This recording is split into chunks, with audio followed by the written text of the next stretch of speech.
అత్యంత కృప కలిగిన యేసు క్రీస్తు నామములో వాక్యాన్ని వింటున్న బిడ్డలందరినీ కూడా దేవుడు సమృద్ధిగా దీవించి ఆశీర్వదించును గాక. ఆమేన్. ప్రియ దేవుని బిడ్డలారా, అందరూ ఎలాగున్నారు? బాగున్నారు కదూ? ఎవరైనా బలహీనంగా ఉన్నారా? ఇంటిలో ఏదైనా శుభకార్యం జరుగుతూ ఉందా? ఏ కార్యము జరిగినను, అది కష్టమైనను, అది మేలైనను, ప్రార్థనా పూర్వకంగా మీరు ప్రారంభించండి. ఈ సంవత్సరం దేవుడు మిమ్మల్ని ఎంతగానో సమృద్ధిగా దీవించడానికి ఆయన సిద్ధపడి ఉన్నాడు. ప్రియ దేవుని బిడ్డలారా, ఈ సంవత్సరం మనం ఏ విషయాల్లో ఎదగాలి అనే విషయాల గురించి ధ్యానిస్తూ ఎఫెసీయులకు రాసిన పత్రిక 4వ అధ్యాయము 11 నుంచి 15 వచనాలు మనం ధ్యానిస్తూ ఉన్నాం. మరి దాంట్లో మొదటిగా విశ్వాస విషయంలో ఎదగాలి అనే మాటను మనం నేర్చుకున్నాం. ఇక రెండవదిగా దేవుని బిడ్డలారా, దేవుని గురించిన జ్ఞాన విషయంలో ఎదగాలి. ఎందుకు దేవుని గురించిన జ్ఞానము అని రాయబడినది అంటే, ఈ రోజుల్లో అందరూ దేవుని వెతుకుతున్నారు, మంచిదే.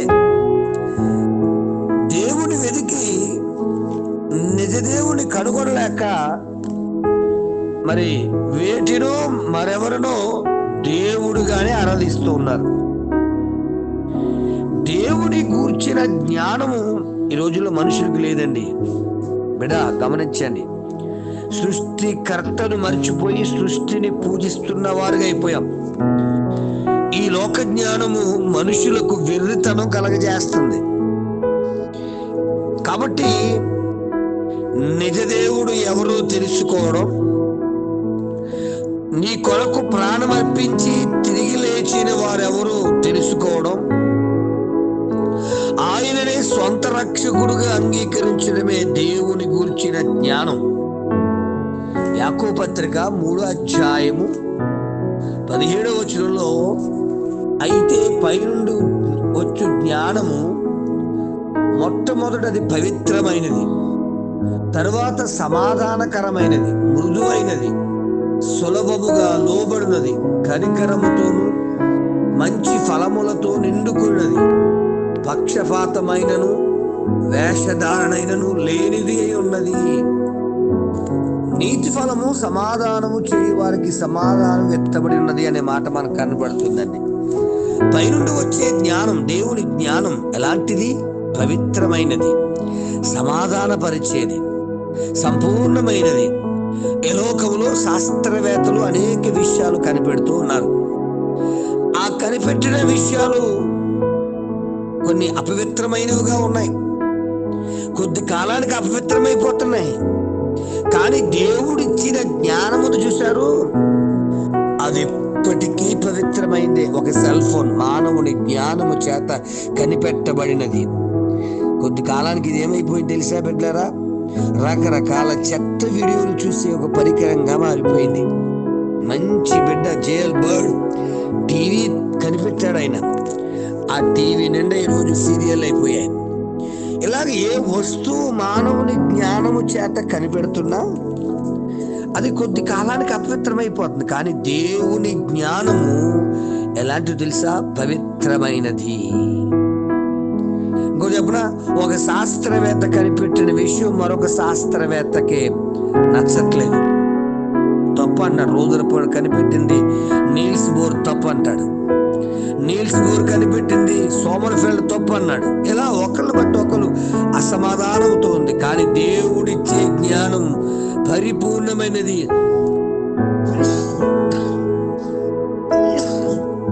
పవిత్రమైనది. దేవుని బిడ్డ, నీ కుటుంబాన్ని ఎలా కట్టుకోవాలో నేర్పించేది దేవుని వాక్య జ్ఞానమే.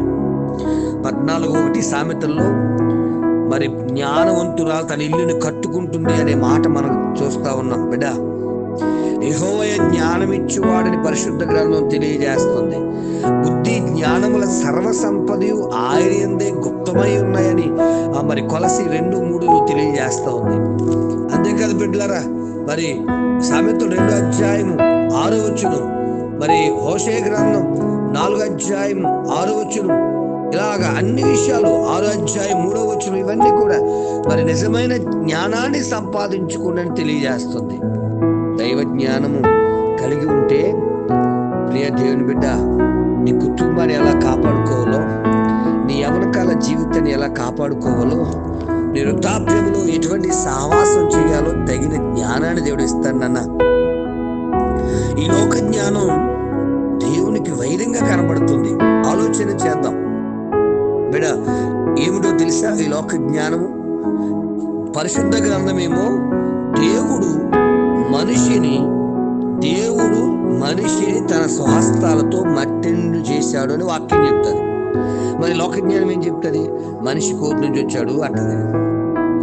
రెండోది, దేవుడు సూర్య చంద్ర నక్షత్రాలను దేవుడు చేసెను అని మనం చెప్తుంది. దేవుని జ్ఞానం ఇది. మరి లోక జ్ఞానం ఏం చెప్తుంది? ఇవన్నీ గ్రహాలు, ఈ గ్రహపాటు, ఈ గ్రహాలు ఇలా తిరుగుతున్నాయి కాబట్టి నీ బుద్ధి మారలేదు, లేదా నీ జీవితం ఇలా తయారైంది అని చెప్తా ఉంటది. ఇంకా లోక జ్ఞానం చెప్పనా, ఈ విధమైన రీతిలో ఈ చేస్తే నీకు శని ఉంది, అలా కాదు, శని గ్రహం ఇలా తిరుగుతుంది. నా బిడ్డలారా, సైన్స్ చెప్తుంది కదా, అవన్నీ గ్రహాలు అంతే, నిన్ను పట్టుకున్న గ్రహాలు కాదు. దేవుడు ఏం చెప్పాడో అయ్యే కక్షలో అవి తిరుగుతున్నాయి. అది దేవుని జ్ఞానం. మరి మనిషి జ్ఞానమో ఇంకేముంది? నువ్వు పుట్టినప్పుడు పలు నక్షత్రంలో పుట్టావు, నువ్వు పుట్టినప్పుడు నక్షత్రం సరిగా లేదు, నీ జీవితం ఇలా తగలడిపోయింది అని రకరకాలుగా మనిషి జ్ఞానాన్ని పాడు చేస్తోంది. అర్థమైంది కదా? మనుష్య జ్ఞానములో అపవిత్రత, దేవుని జ్ఞానములో పవిత్రత. దేవుని జ్ఞానాన్ని నువ్వు కలిగి ఉంటే తమ్ముడో, నీ పరిస్థితులు ఎలాంటివైనా మార్చగల శక్తిమంతుడు. కాబట్టి దేవుడు ఎవరు అని తెలుసుకోవడం ఒక జ్ఞానం. ఈ జీవిత విధానంలో నీ కుటుంబాన్ని ఎలా కట్టుకోవాలో తెలుసుకోవడం, నువ్వు చదువుతున్న చదువులను ఎలా చదివి గొప్పవాడు అవ్వాలో తెలుసుకోవడం, నిజరక్షకుడు ఎవరో తెలుసుకుని ఆయనను నమ్ముకుని ఆయన ప్రకారం, ఆయన వాక్య ప్రకారం జీవించడం, ఇవన్నీ కూడా దేవుడిచ్చినటువంటి జ్ఞానాలే. మరి అటువంటి జ్ఞానం కలిగి నీ కుటుంబాన్ని కట్టుకుంటూ, నీ జీవితాన్ని కట్టుకుంటూ, నీ సంఘంలో మరి ఒక మూల స్తంభముగా నిలబడుతూ దేవుని చిత్త ప్రకారంగా జీవించే కృప దేవుడు మనందరికి అనుగ్రహించును గాక. ఆమేన్. పరమ తండ్రి, నీకు వందనాలు.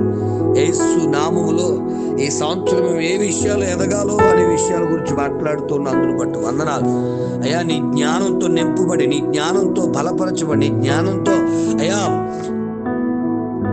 ప్రభు నిలబడి అయ్యా మా కుటుంబాలను, మా జీవితాలను, మా సంఘాలను కట్టుకోవడానికి తగిన ప్రభు పరిపూర్ణమైన జ్ఞానమును, పవిత్రమైన జ్ఞానమును మా అందరికీ దయచేసి నడిపించమని, బలపరచమని, వారు తెల్లింపచమని, మీ రాజ్య వ్యాప్తి కొరకు నిలబెట్టమని, సంఘబిడ్డ ఎవరైనా బలహీనంగా ఉంటే వారిని స్వస్థపరచాలి. వారి ఇంట్లో జరుగుతున్న శుభకార్యాల్లో మీ చిత్తము నెరవేర్చి ఆశీర్వదించండి. అయ్యా ఎవరైనా కుటుంబాల్లో కష్టాలు ఎదురైతే అయ్యా మీరే ధైర్యపరచండి. నీ కాపుదలు ఇచ్చి నడిపించి బలపరచి మహిమ పొందమని యేసు నామమున అడుగుచున్నాను తండ్రి. ఆమేన్. ప్రార్థన అవసరం కొరకు నా సెల్ నంబర్ 9866958571. ప్రభు కృప